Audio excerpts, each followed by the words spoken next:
They treated me like an ATM on vacation, so I let the bill speak for itself.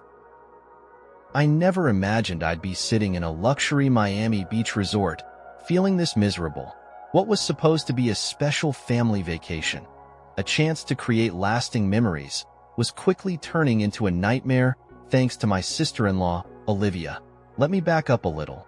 My name is Jake, I'm 43, and I've been married to my incredible wife, Rachel, 41, for the past 10 years. We both worked hard to get to where we are today. She's a marketing director, and I run my own tech consulting business. We live comfortably, travel often, and enjoy the freedom of a child-free life. Every year, we take multiple vacations, but in the past few years, we've made it a priority to include Rachel's aging parents, Bill, 76, and Margaret, 72, on at least one of our trips. Bill's health has been declining, and Margaret struggles to manage everything on her own.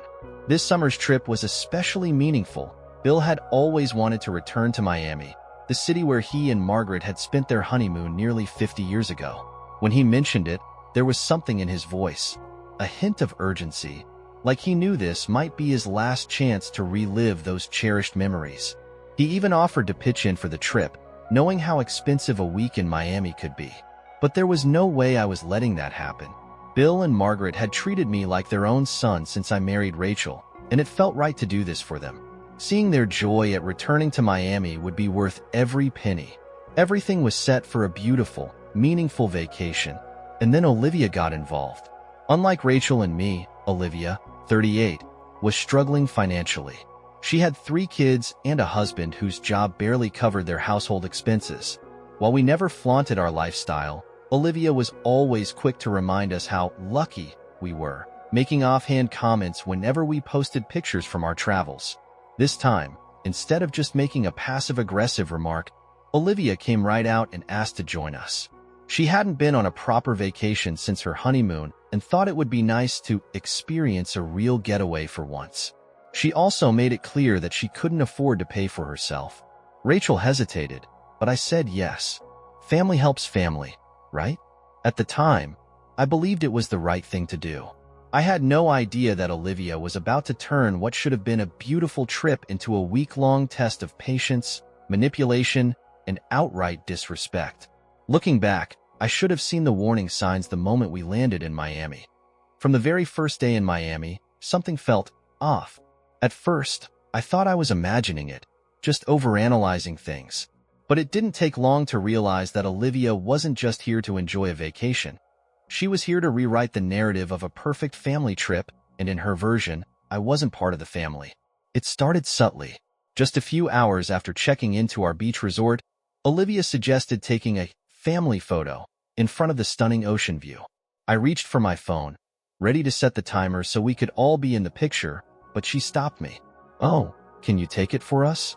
We want just the 4 of us. Mom, Dad, Rachel, and me," she said with a sweet, almost innocent smile. I froze for a second, then nodded and took the picture. Maybe she just wanted one nostalgic shot of their original family unit. I didn't think much of it at the time, but that wasn't a one-time thing. At every major moment, every tourist spot, every scenic view, every restaurant dinner, Olivia found a way to exclude me. "Just the 4 of us," she'd say, waving me out of the frame. "Oh, we need a sibling picture. Let's do a parent-daughter shot." Even when my in-laws suggested including me, she'd laugh it off, saying, "Oh, we'll get one with him later." Except we never did. Rachel noticed. She tried to push back, telling Olivia that I was family too. Even my in-laws spoke up a few times, inviting me into group shots or making sure I wasn't left out of conversations. But Olivia had a way of manipulating the situation, always making it seem like an innocent oversight rather than a deliberate snub. At dinner, she dominated the conversation with stories from their childhood, high school memories, and inside jokes, topics I obviously couldn't contribute to. If I tried to join in, she'd seamlessly redirect the discussion, ensuring I remained on the outside. By the 3rd day, it wasn't just photos and conversations. I was being physically pushed aside. At a boat tour along the coast, the seating arrangement was 2 rows of 2, meaning one person had to sit separately. Before anyone could suggest a fair rotation, Olivia immediately claimed the seat next to Rachel, leaving me alone in a different boat, squeezed between complete strangers. Later, when they bought a souvenir photo from the ride, guess who wasn't in it? At our special seafood dinner, the one I had spent weeks arranging, Olivia once again made sure to sit next to Rachel, with my in-laws across from them, leaving me with the worst seat at the table, my back to the ocean view I had specifically requested. The entire trip, I felt like a wallet with legs, the one funding every experience but never included in them. Olivia was happy to enjoy the luxury, but she had no problem pretending I didn't exist. And the worst part? No one was stopping her, by the middle of the trip. It was clear that Olivia wasn't just accidentally excluding me. She was making a deliberate effort to erase me from this vacation. At first, I thought maybe I was just overthinking things. Maybe she was just caught up in the nostalgia of spending time with her parents and sister. But as the days passed, the pattern became impossible to ignore. Every major moment of the trip, Olivia found a way to push me aside. We had planned a beautiful sightseeing tour along the coast. The boats were designed for 4 passengers per row, meaning our group of 5 would require some flexibility. Before anyone could even suggest a rotation system, Olivia took control. "Mom and Dad should sit together in the first row," she announced. "And Rachel and I can sit in the second." Her voice was smooth, confident, like she had already planned this arrangement long before we even arrived. "And me?" I asked, raising an eyebrow. "Oh, well, I guess you'll have to take the next boat," she said with an exaggerated shrug, as if the solution was obvious. "They leave every 5 minutes, so you'll still get to experience it." And just like that, my family boat ride turned into a solo trip with strangers. When we got back, I noticed Olivia purchasing a framed souvenir photo of the ride. The image? My wife and her parents in their little boat, with Olivia smiling next to Rachel like it was some kind of siblings-only retreat. That night, we had dinner reservations at an exclusive waterfront seafood restaurant. This was a place I had planned for weeks, secured a prime ocean view table at just the right time to catch the sunset. I had envisioned a perfect evening, sitting next to Rachel, enjoying the view, and sharing an intimate, relaxing dinner with her parents. But Olivia had other plans. The moment we arrived, before anyone could even pull out a chair, she slid into the seat next to Rachel. My in-laws naturally took the spots across from them, leaving me with the worst possible seat, back to the ocean, next to the server station. It was like déjà vu from the boat ride. Rachel tried to intervene. "Maybe we can switch things around?" she suggested, clearly noticing my frustration. "Oh my God, Rachel, stop being so clingy," Olivia snapped, rolling her eyes. "It's a family dinner, just relax." Rachel frowned but didn't push it further. And just like that, Olivia won again. The entire meal, she made sure I felt completely out of place. Every time I tried to contribute to the conversation, she redirected it toward inside jokes, childhood memories, and high school drama. Topics I obviously couldn't be part of. By the time dessert arrived, I had given up even trying. The final straw came the next day. I had booked a luxurious spa experience at the resort, private suites for me and Rachel, a couple's massage for her parents, and a separate room for Olivia. Everything was fully covered by me. But when we arrived, my father-in-law wasn't feeling well and decided to stay back at the beach. I suggested we adjust the plan so the 4 of us could still enjoy the experience. Olivia saw her opportunity. "You know what?" she said with an exaggerated sigh. "I think it would be best if you stay back with Dad while we have a girls' day at the spa." She didn't even ask me. She just decided. Rachel looked uncomfortable, but Olivia was already ushering her and their mom into the spa area before I could say a word. I was done. It was no longer just about the photos or the seating arrangements.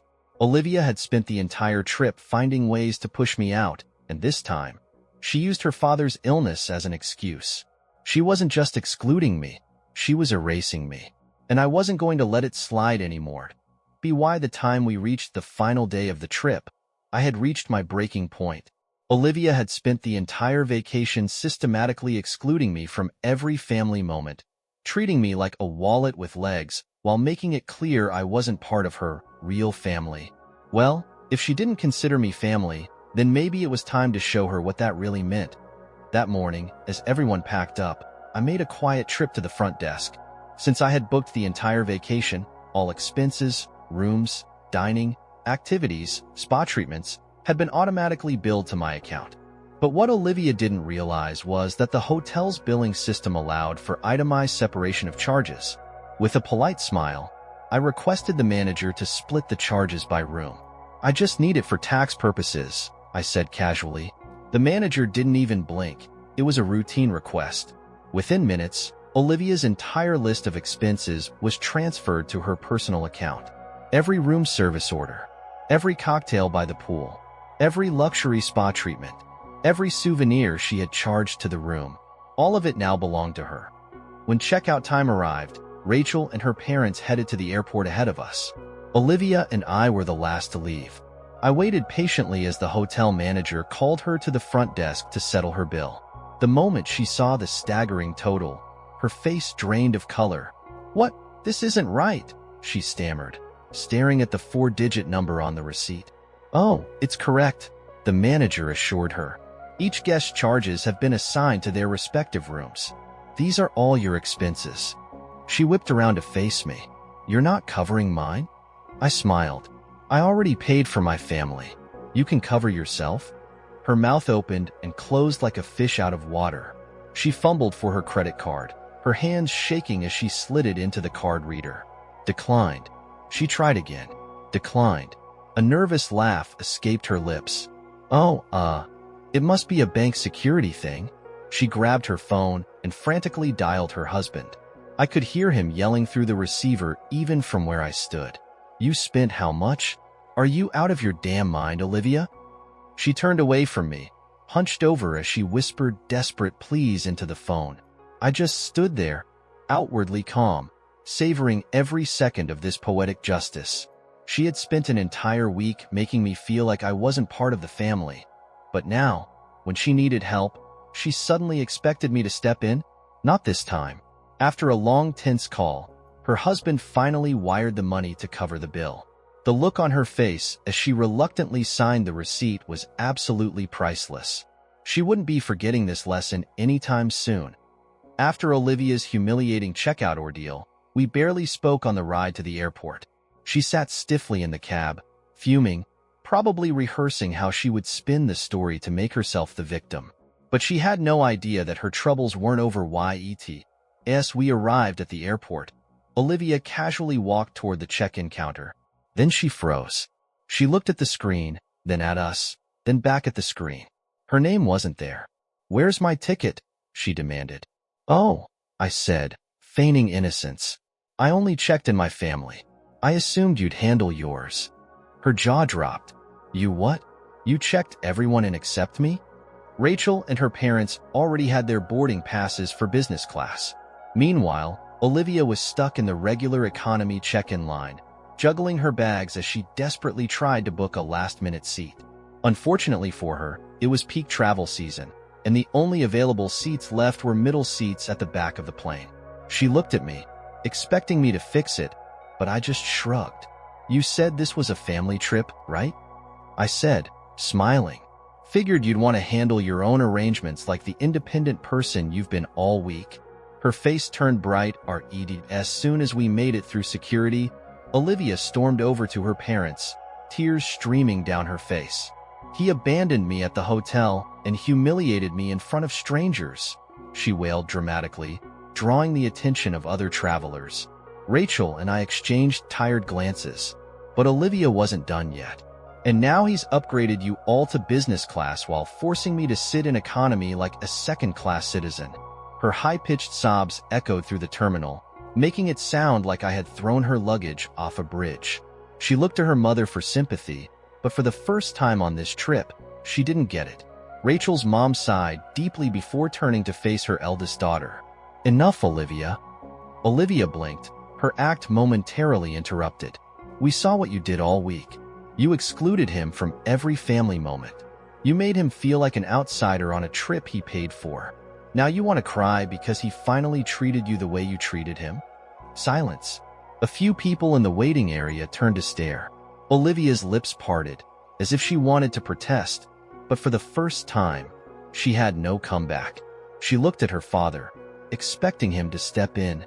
He did, but not in the way she wanted. Rachel's father, who had been quiet the entire time, finally spoke. "Olivia," he said in his calm, measured voice, "your brother-in-law has done more for you than you deserve. If you can't appreciate it, then at least have the decency to stop complaining." She froze. That was it. No lecture. No dramatic speeches. Just a firm statement that let her know she was alone in this fight. She clutched her economy class boarding pass in her hands and stormed toward the gate. The rest of us? We walked calmly to the business class lounge, leaving her behind to sit in her consequences. When we landed, Olivia barely spoke a word. She stormed off as soon as we reached baggage claim, dragging her suitcase behind her like a petulant child. Rachel and I exchanged knowing glances. We had a feeling the drama wasn't over yet. And we were right. Barely 24 hours after we returned home, Rachel got a text from her mother.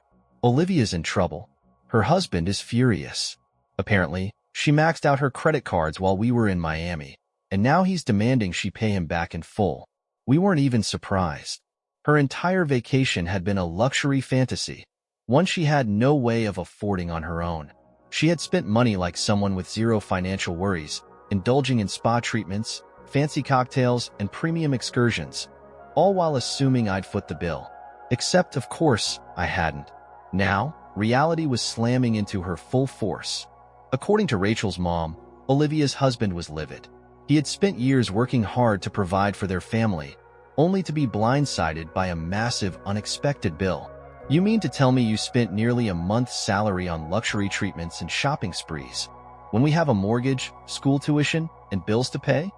The argument had escalated quickly. Olivia had no defense. Her usual victim act didn't work this time because there was no one else to blame. It didn't help that her entire spending history was now laid out in painstaking detail on the hotel invoice. $200 plus on daily spa treatments. $50 plus per cocktail at resort bars.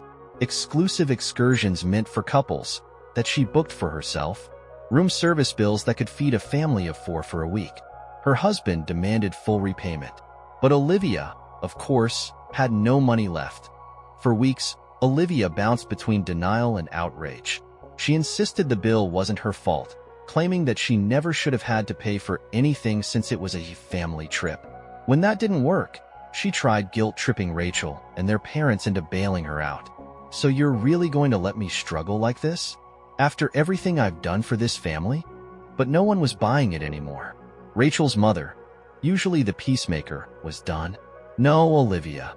This is everything you have done for this family." Her father refused to discuss it at all. And Rachel? She stopped answering Olivia's calls altogether. By the time Thanksgiving rolled around, Olivia's distance from the family was obvious. She had burned every bridge with her selfishness, but instead of taking responsibility, she doubled down on her bitterness. She started spinning new stories, telling extended relatives that she had been betrayed by her own sister and parents. Rachel's mom and dad refused to engage. Rachel, too, was done chasing after Olivia's approval. If Olivia wanted to play the victim, she could do it alone. And for the first time in years, no one rushed to save her. By the time Thanksgiving rolled around, Olivia was still radio silent. For months, she had barely spoken to Rachel or their parents. The only time she reached out was when she needed something, and each time, she was met with a cold shoulder. But she couldn't ignore Thanksgiving. Rachel's mother had planned an intimate family gathering, knowing that her husband's declining health meant there wouldn't be many more. Despite everything, Olivia and her husband were expected to attend. And that's when the truth finally came out.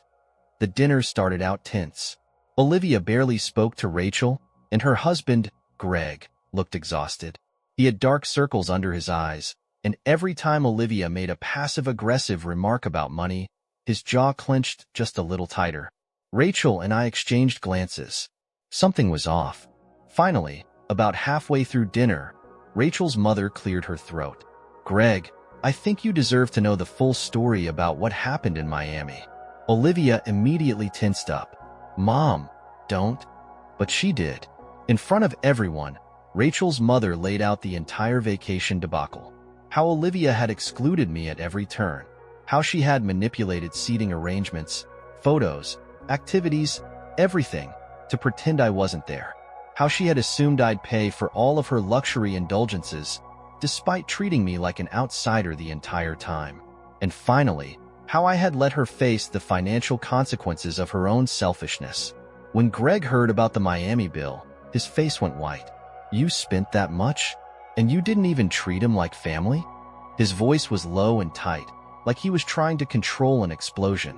Greg let out a bitter laugh. "Now it all makes sense." Turns out, Olivia's behavior had gotten even worse after Miami. Instead of learning humility, she had turned her anger on him. She spent months blaming Greg for the fact that she wasn't living the life she deserved.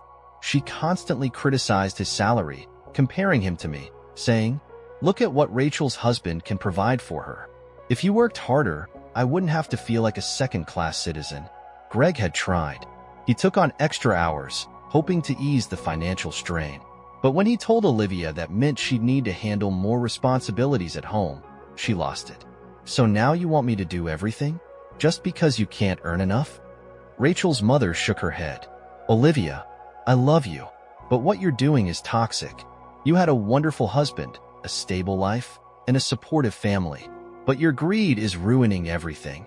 For the first time all night, Olivia was silent. Greg pushed back from the table. "I'm done being the bad guy in your fantasy. If you think you deserve more, go find it yourself." And just like that, he walked out. After dinner, as Rachel and I drove home, the weight of everything finally settled. What had started as a simple family vacation had revealed so much more. Olivia had spent years hiding behind the image of being a struggling mother, playing the victim while expecting everyone else to fund her lifestyle. But Miami exposed her. When she finally got a taste of wealth, she felt entitled to it, despite doing nothing to earn it. And when reality hit her in the face, instead of taking responsibility, she lashed out at the people who had supported her the most. Rachel sighed, staring out the window. "I don't think Olivia will ever change." I thought about it for a long moment before answering. Maybe not, but at least now, everyone sees her for who she really is. And sometimes, that's the only closure you need.